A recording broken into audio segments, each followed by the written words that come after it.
Membaca dan menulis ya adalah salah satu cara kita untuk mempertajam pikiran kita. Kita harus setuju dan sepakat bahwa dengan membaca dan menulis kita dapat terus bekerja dan berkarya. Setiap buku yang terbaca bisa menjadi jendela kehidupan kita.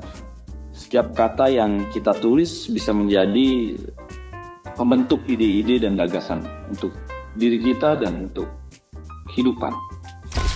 Dan menambah pengetahuan serta menulis apa yang di dalam hati kita itu bisa menjadi suatu yang indah untuk perjalanan kehidupan kita. Karena disitulah ya kita rasa semua penciptaan perubahan dan mewujudkan impian itu bisa tercapai dalam rangka kita menjawab terkait dengan kebodohan di negeri kita ini. Kita juga bisa menjawab dengan membaca, menulis, dan terus melakukan peningkatan pendidikan kita. Kita juga dapat terus menjadi bagian mencerdaskan kehidupan bangsa. Yang mana itu juga sesuai dengan cita-cita para founding fathers kita dan para tokoh-tokoh bangsa kita hingga hari ini. Dan pada saatnya kita ini yang lebih muda dan teman-teman semuanya sebagai penulis yang sangat berbakat harus bisa menjadi yang terdepan, tercepat dan terunggul dalam memperjuangkan mengurangi kemiskinan dan pengangguran. Karena dengan pengetahuan lebih, dengan kemampuan daya pikir dan daya gagas, kita semuanya harus bisa menjadi solusi, part of the solution. Untuk itu saya memberikan apresiasi pada semua yang hadir di sini. Yang saya rasa teman-teman semuanya telah berkarya, telah memberikan hasil nyatanya untuk kehidupan ini.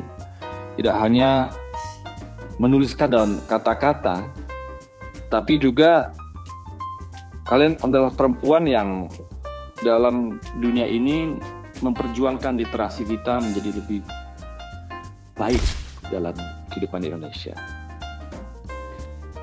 Hari ini saya akan membahas terkait dengan tema, yaitu dengan judul Ibu Bermimpi, Perempuan Berkisah, dan Penulis Indonesia Mendunia Tak Berbatas.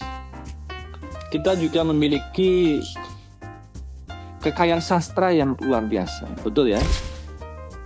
Dari waktu ke waktu, kalau kita bisa sebut penulis Indonesia itu baik perempuan, laki-laki, itu juga terus menunjukkan kata-katanya yang bisa mengubah dunia.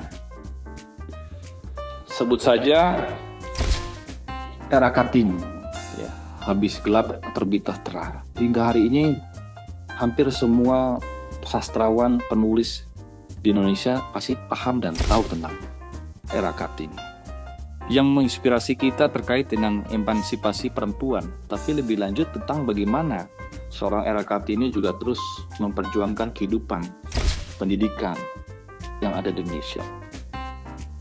Kita tahu juga Sarimin Ismail ya, mungkin Ibu Selasih di tahun 1933, seorang pioneer yang juga sebagai novelis perempuan yang menciptakan karya-karya yang saya pikir menginspirasi hingga hari ini dengan judul Kau Tak Untung Ketika Itu. Kita inginkan bahwa ini semuanya bisa membentuk kesadaran, tapi juga menggugah pemikiran kritis kita dan menjadi agent of change, perubahan yang menginspirasi generasi. Karena kita lewat menulis kita bisa menyampaikan gagasan. Kita menulis kita bisa merekam sejarah.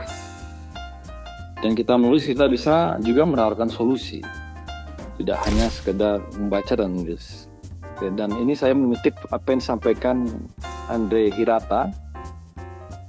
Bermimpilah jalan hidup, jangan hidup dalam mimpi. Saya pikir karena kalian adalah penulis, kalian tidak sedang bermimpi, tapi kalian hidup dalam membuat mimpi-mimpi itu.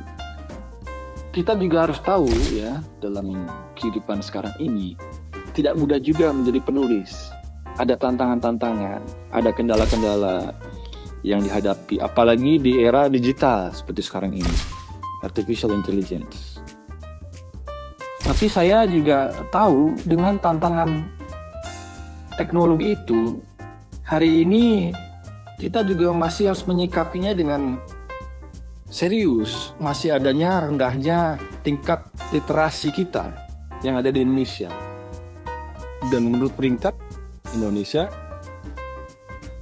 berada di tingkat 100 dari 208 negara. Ini menurut UNESCO di tahun 2021. Apa yang saya sampaikan berarti artinya kita masih punya kekurangan dari minat baca. Belum lagi mungkin nanti juga ada masukan dan pandangan dan pendapat adanya plagiarisme, pembajakan buku yang kira-kira juga meresahkan bagi dunia penulis, penerbitan, percetakan, dan yang ingin berkarya, berusaha, berkembang dan maju di bidang karya tulis ini.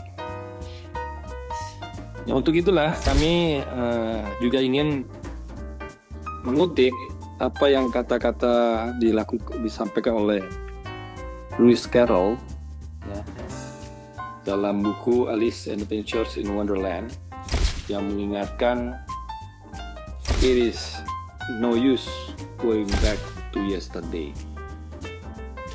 because I was a different person then. Jadi kita nggak perlu kita lihat ke belakang gitu, kurangnya di masa lalu kita. Tapi kita seperti bumbu, perjalanan hidup ini seperti bab. Ada bab-bab lanjutan yang harus kita siapkan dalam kehidupan ini. Kita boleh menengok bab sebelumnya, tapi kita harus berjalan untuk menuju ke bab-bab lainnya.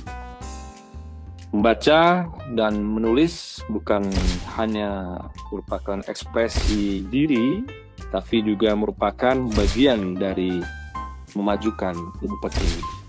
Terus membaca, saudara-saudaraku, terus menulis, berbagi cerita dan inspirasi untuk kita semuanya.